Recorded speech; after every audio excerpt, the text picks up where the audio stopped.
Hello. I Yeah, winter has been here for four days now. Anyway, I tried to use this back when it was raining. It's a water pressure unit. I managed to get it out of the plastic. The electric motor turns on, but the pump won't turn on.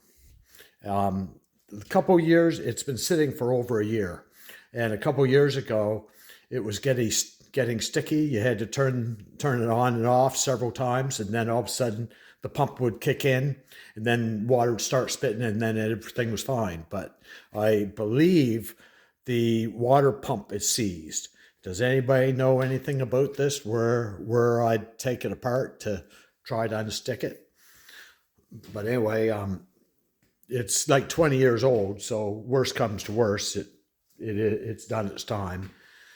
I had this thing running. Um, Let me see. I jacked it up and drained a little bit of oil out of the oil pan, and it's blackish gold, no antifreeze.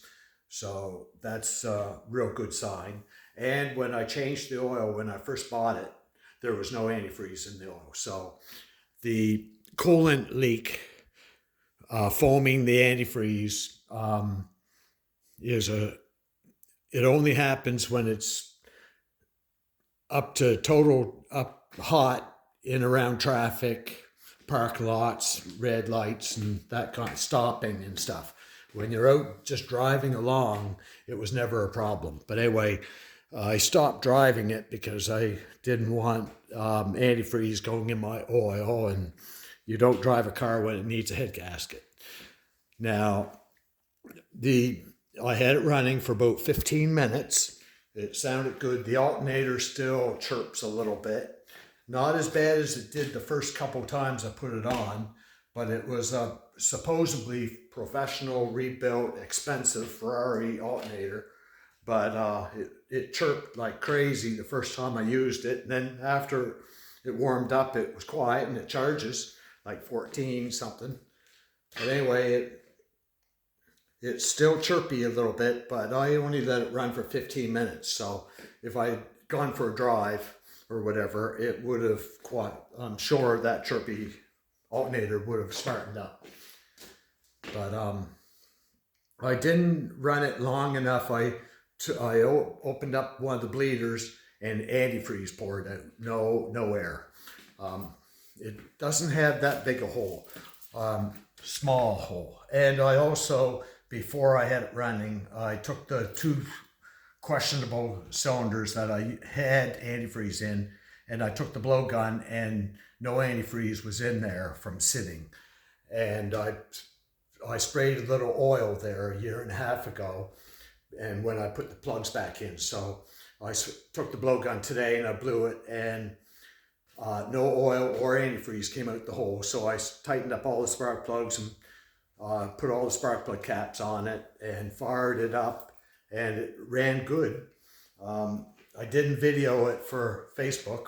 It is possibly going on YouTube, but not overly exciting, but it does run. I'm not sure if I'm going to be ripping it apart this winter. I'd like to put that Studebaker motor together, which is right there.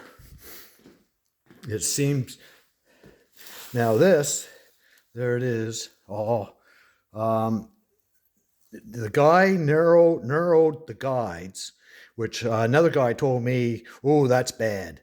So I bought a new set of guides 7 years ago. And now I'm wondering if I should bother putting the new guides in, because then I have to take it back to the machine shop and have the seats back down again. And I don't plan on driving it 50,000 miles, so I'm just going to clean it up and put it together and put my new guides on the shelf. So anyway, I just thought I'd say hello. But this thing bothered me because it sat for a year and a half not running, so I had to fire it up. Not because of the engine or the antifreeze issue, but the gasoline issue. So, and it started right up and ran good, so I'm good now. But anyway, I'll see you guys later. Thanks a lot.